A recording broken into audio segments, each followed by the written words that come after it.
Of course I am. I know my st- I know my I know my students.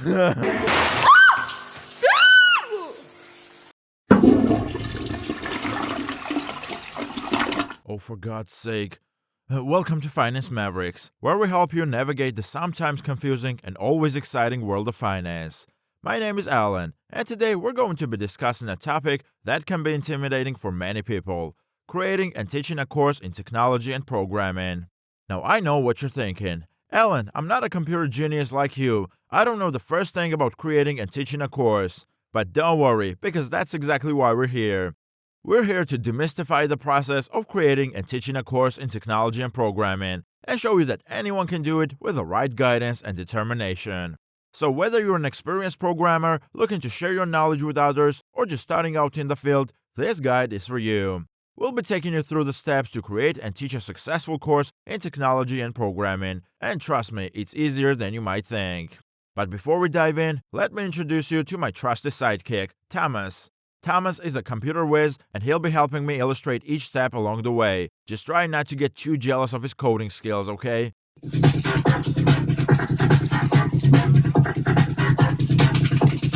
Now let's get started on creating and teaching a successful course in technology and programming. Step 1. Choose a subject and focus area. The first step in creating and teaching a course in technology and programming is to choose a subject and focus area. This may seem like an obvious step, but it's important to be specific and choose a subject that you are genuinely interested in and have knowledge in. For example, if you're interested in web development, you might consider focusing on a specific programming language like HTML or JavaScript. Or if you're interested in data analysis, you might consider focusing on a specific software tool like Excel or Python. Just remember to refill that coffee first. It's important to choose a focus area that you are passionate about and can see yourself teaching in depth. This will not only make the process of creating and teaching the course more enjoyable for you, but it will also make you a more effective and engaging instructor for your students.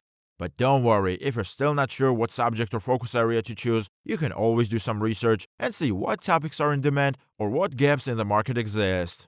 This can help you narrow down your options and choose a subject that you will be able to teach successfully. So take some time to think about what subject and focus area you're interested in and start researching and planning your course. And remember, it's always a good idea to get feedback from friends, colleagues, or potential students to see if your course idea is something that people are interested in. Now, let's move on to step 2, creating the course outline. But before we do, I have to ask, did anyone else's brain just start spinning with all the potential focus areas to choose from? No? Just me then. Onward. Mate, why would anyone care about creating a course for programming? It's not like there isn't a crap ton out there already, eh? Just trying to help.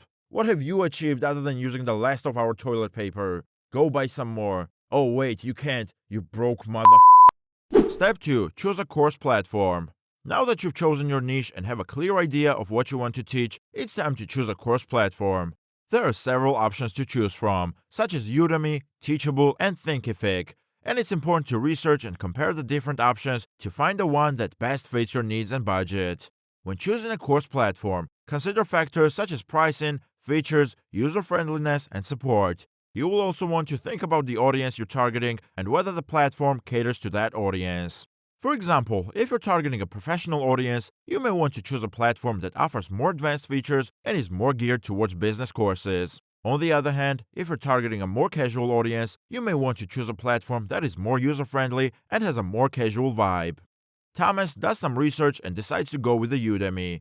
He likes the platform's user-friendliness and the fact that it has a large audience of learners. He also likes the pricing and the various features that Udemy offers, such as course analytics and the ability to offer course coupons.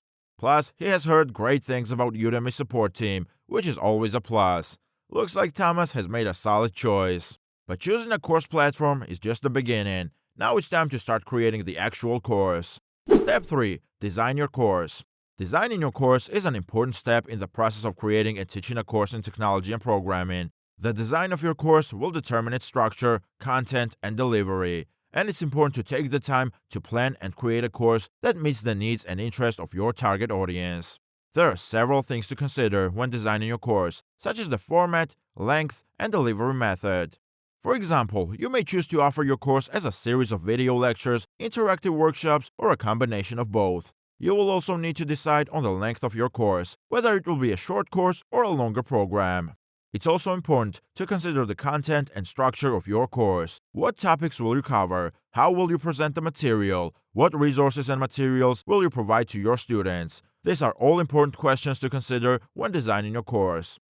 Finally, you will need to consider the delivery method of your course. Will you be teaching it live or will it be self-paced? Will you be offering it online or in person? These are all important factors to consider when designing your course.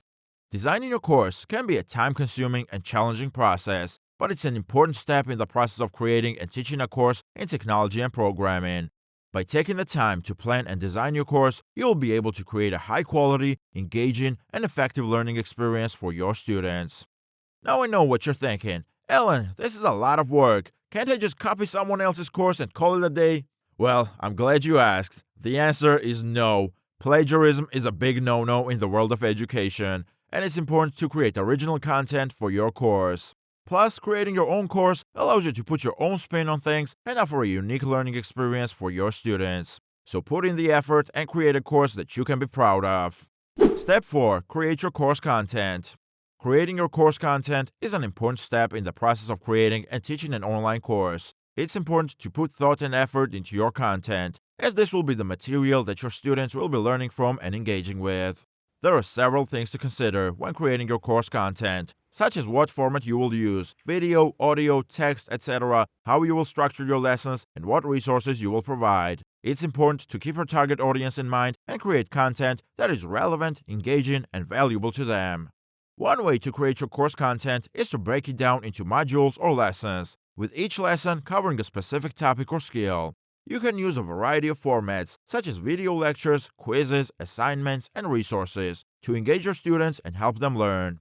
Another way to create your course content is to use a mix of formats, such as video lectures, text-based lessons, and interactive activities. This can help to keep your students engaged and provide a more immersive learning experience. It's also important to consider how you will deliver your content. Will you use a learning management system, LMS, such as Moodle or Canvas, or will you use a different platform, such as your own website or a platform like Udemy? Thomas has spent a lot of time researching and planning his course content, and he's decided to use a mix of video lectures, text-based lessons, and interactive activities to keep his students engaged. He's also decided to use a learning management system to deliver his content, as it will allow him to easily track his students' progress and provide feedback and support. With his course content all planned out and ready to go, Thomas is well on his way to becoming a successful online course instructor. Hey Thomas, do you really think you're ready to teach all these people? Of course I am. I've been programming and learning about technology for years. Plus, I'm a natural at explaining things. Well, I guess we'll see when your first student drops the course. Haha, very funny. I have faith in my teaching abilities and my course content. I know my students will love it and get a lot out of it.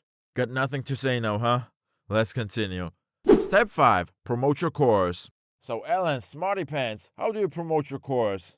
Once your course is complete, it's time to start promoting it to your target audience. There are several ways to do this, depending on your goals and resources. One option is to use social media to promote your course. Share updates about your course on your social media channels and engage with your followers to create buzz and generate interest. You can also use paid advertising to reach a wider audience and drive more sales. Platforms like Facebook and Google offer targeted advertising options that allow you to reach specific groups of people based on their interest and demographics. Another way to promote your course is to reach out to influencers or industry experts in your field and ask them to share your course with their followers. This can be a powerful way to reach a new audience and increase sales. Step 6. Track your performance. So Ellen, how do you track the performance of your course, considering how simple you make it sound? Tracking the performance of your course is an important step in determining what's working and what's not. It can also help you identify areas for improvement and optimize your course for better results. There are several ways to track the performance of your course, depending on the platform you're using.